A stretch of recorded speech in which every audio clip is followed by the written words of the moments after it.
this is Life with Sean Renee here, back with another video. Like, comment, subscribe. More videos on the way on period. This video is about coworkers being messy. Let's watch the video. Remember how I told y'all to go to that job and mind y'all business, clock in, do your work and clock out, and go home because your coworkers ain't your friends? Prime example happened today. Tell me why this lady comes into our class, right, our training class or whatever, and introduces herself. Keep in mind, she's management. She's high-level management.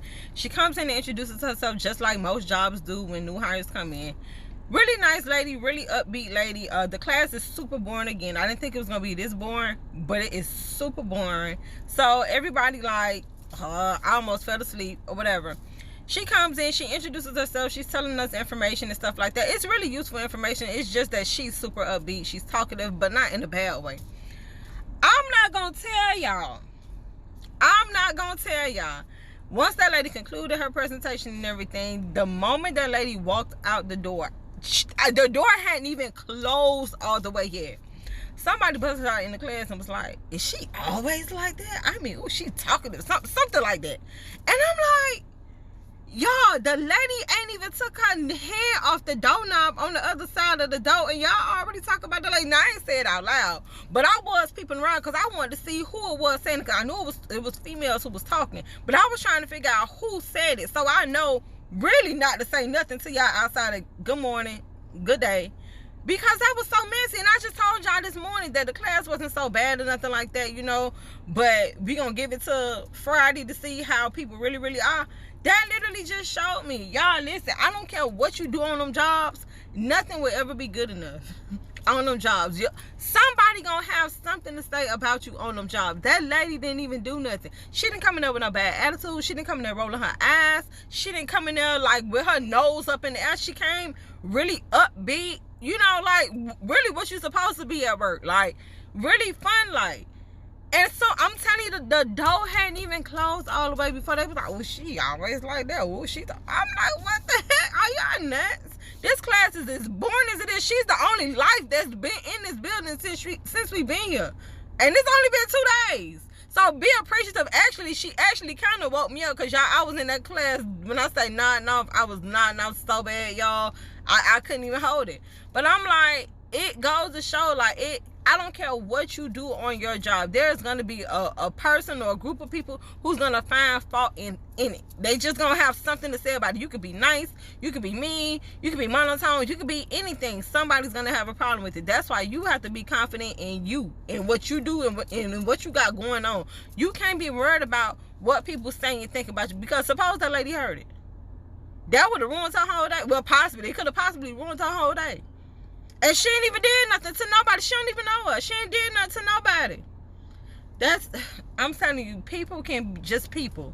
Okay, when they people, you just got to let them people over there, and you stay positive over here. Because if you get into that people in with them, you're going to be negative right along with them. You're going to be negative right along with them. I'm not saying you got a brown nose, because I'm not a brown nose. I don't like to be in management face, and I don't want them being in mine. But at least be polite, not just to management, but to everybody you come in contact with. If you don't, want to have a long conversation, you ain't got to have a long conversation, but be pleasant or whatever. And when them people walk off, keep whatever comments you got that's negative, keep them to yourself, because that's how stuff starts. And then when somebody steps to your face, knock on your office door to try to rectify the issue that you didn't think they was going to find out about, then you acting all crazy like you don't know nothing. Because I'm gonna go to you. I'm not going to management first. I'm gonna go to you first, because I want to know what's going on. Can we rectify this issue or whatever issue you got with me?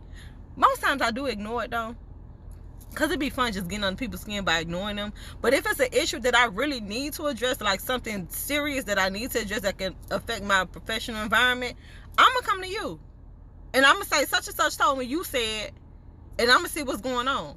And if we can't rectify it between us as adults, then I'm gonna take it to management to get it on paper. Because then anything that come after that, hey, I tried to rectify the issue. I tried to rectify it between us as adults, and I came to management about it to put it on paper, because obviously it seemed like we couldn't get it together. So anything happened after this is documented. I tried. But stay to yourself, so you don't have to do all that. Stay to yourself. That's why I when I heard them comments, I was like, you know what? Who? You should have seen me. I'm like this. Who said that? I want to see. Because I need to know who to stay away from. Because you're the type of person that'll start something for no reason. For no reason at all. Y'all watch y'all back on them jobs. So crazy how people can be after they get to know someone and they treat people like crap, especially at work. But let's watch the next video. Tell me about a time when a coworker tried to get you in trouble for something stupid. Bitch, I'll go first. A couple years ago, I was working with this company, and some of my coworkers want to go out and get some drinks after work. And honestly, I did not feel like it because, bitch, I see y'all at work every day. Why do I want to hang out with y'all after work? One of my coworkers was insisting that I come out with them. He even was like, drinks on me. And I'm like, well, okay. Drinks on you there. Okay, I'm there. We end up going to this bar, and we actually end up having a really good time. But we end up having this weird conversation about pets. I think the conversation came up because one of my coworkers said they saw an article on BuzzFeed about cat people and dog people. Bitch, I don't even know. I end up saying that I'm more of a dog person and I'm not a cat person, and I do not eat from people who have cats. I just don't eat from people who have cats because I have a scarring food experience from somebody who had a cat. Bitch, is a long story. I'll save that story time for another time.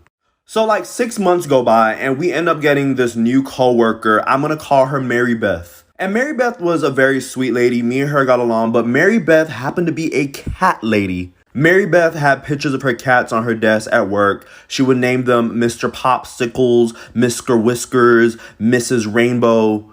She adopted stray cats. Her cats were a part of her family. Y'all get the vibes. But she's a cool ass lady. I do not care that this lady has a cat.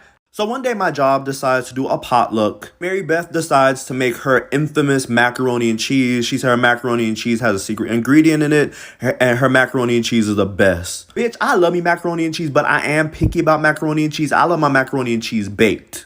So it's the day of the potluck, and Mary Beth brings her macaroni and cheese, and her macaroni and cheese looks so nasty. It's not even yellow. It's like this white color.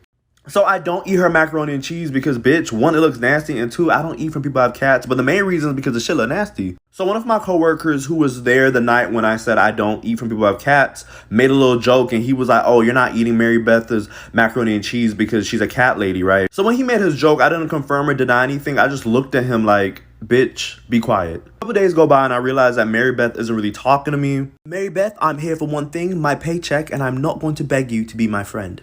And bitch, I'm like thinking, I'm like, whatever, she's not talking to me, whatever. So I end up going to work one day and I end up getting called into HR, and HR is like, they're like, one of your coworkers feel discriminated against in the workplace because they have cats. And y'all, that can only be one person. In my head, I'm just like, bitch, because I don't want to eat that nasty ass macaroni and cheese that Mary Beth made. HR was just like, situations regarding discrimination of any kind we take very seriously, and your coworker had to take a couple days off because of it. And HR went on to say that they spoke to several other coworkers who heard me say that I don't eat from people who have cats. I'm just like, bitch, this is the most stupidest reason to try to get somebody in trouble. But I end up getting a verbal warning, but I learned, be careful of things you say inside and outside of work.